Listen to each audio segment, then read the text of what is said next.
Assalamu alaikum wa rahmatullahi wa barakatuh. Welcome back to our lesson number 5, in which we will discuss about Ism Dhamir.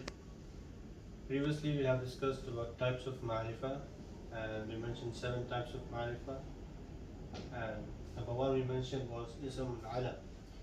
So in this video we should bring Ism Alam first before Ism Dhamir to discuss about, but I have brought Ism Dhamir first to discuss this because this is one of the known among the Ma'rifa. And the reason why is because in Ism Dhamir, when we bring Ism Dhamir in our speech, the speech becomes more brief, and that's like the language. So a brief speech is most like speech in the Arabic language. Depends on situation to situation, but normally yes. That's the reason why I brought Ism Dhamir. Now, when Ism Dhamir comes in the speech, it makes the speech very short, as I said, and it comes to bring it comes upon a thing that is known by known. Like for example, Ana dhahabtu ila al-madrasa. I went to the school. Now when I said I went to the school, it's like I am specifying that no, it's only me. You cannot think about anyone else in this. So I'm limiting the boundary to myself as well. So it comes when the things or an object or the person is defined. That means you know it. Sometimes it comes something that is not known in general, but you have that person image in your heart, or that person's feeling in your heart.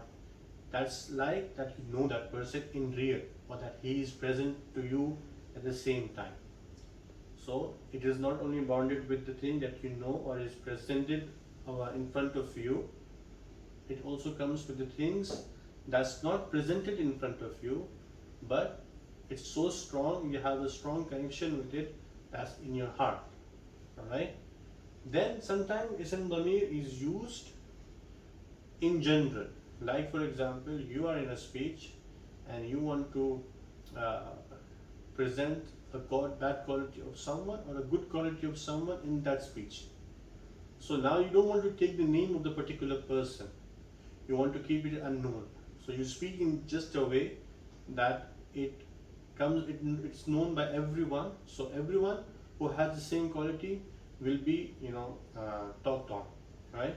So this is a small brief on Ism Dhamir. There is a lot to talk on it, but since these lessons are short on Ism Dhamir, because the much detailed lessons will be ahead in different topics, and we will cover that.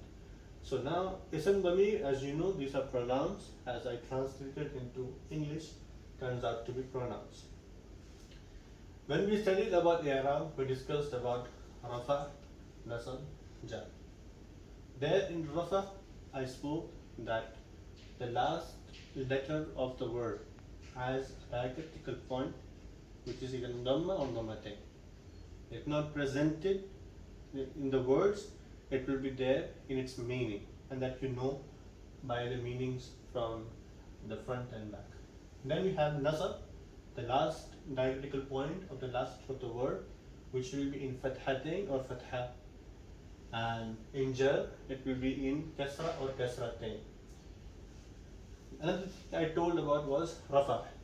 In Rafa, normally, generally, 99% or you can say 90% of the word that comes in Arabic language are in the stage of Rafa.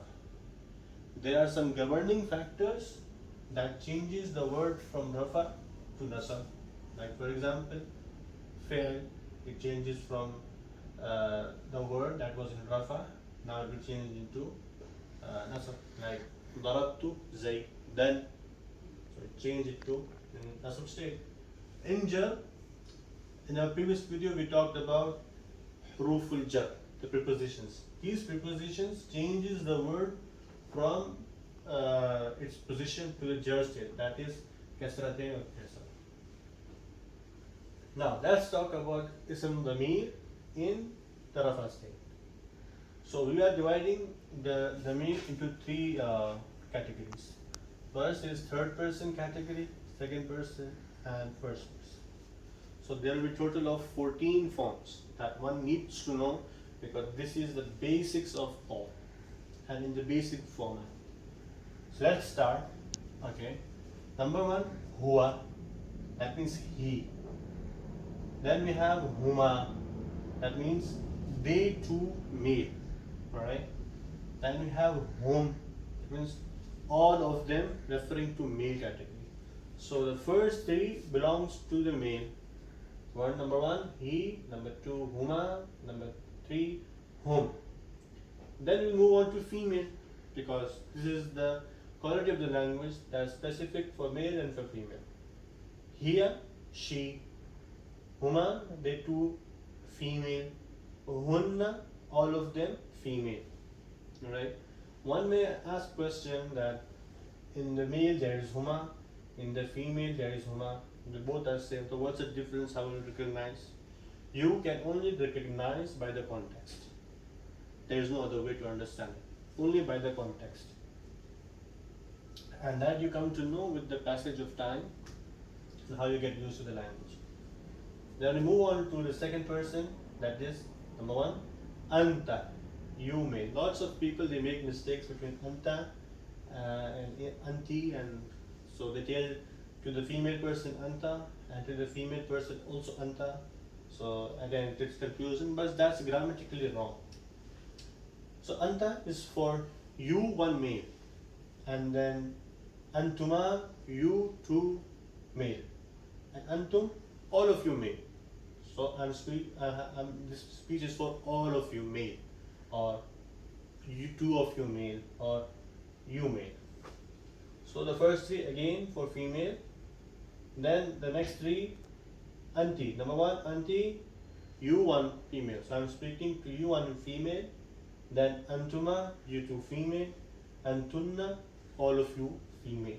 So antuma again here it's repeated 2 times. Number one in male, number female. And this is also you will come to know by the context. Coming to first person, the easiest one, which we all speak, and that's ana. A male can say ana, a female can also say ana. That means I. And nahnu also, like we male, we group of female. That's all for RAAFA. There are 14 forms. One should learn it very well. And this will help him in constructing sentence, in trying to understand the language from their colleagues, from their friends, and so on. Moving to NASB state. Here in NASB and JARR, they are same. It's just the context will tell you that either this is in the mir is in RAAFA or NASB, only the context. So I'll explain about NASB. I'll automatically apply for the JARR. So in NASB, the third person starts with the male. The first three are for male. So it's who, and the same huma, whom. So who is for one you one me, that he, and huma, the two male, and whom, all of you male. Coming to ha, this refers to she, alright? Then huma, they two female, and then hunna, all of them female. That's for third person. Coming to second person, it's ka, because you one male. Kuma, you two. Side of difference, kuma, kum. So you two male, and kum, all of you male. Ki, you one female. Kuma, you two female. Kunna, all of you female. And in the first person, ya, na. Remember, the dhamir will start from RAAFA only. It will be something preceding it that will change its form to NASB. And this is how it will look. Like darabahu, he hit him. Yeah? So it also appears that. And in JARR state, like sayaratahu, sayaratuhu, so his car, and sayarataka, your car, and this is how it goes. So I will repeat the dhamir of 14. Number one, huwa, huma, hum. Hiya, huma, hunna.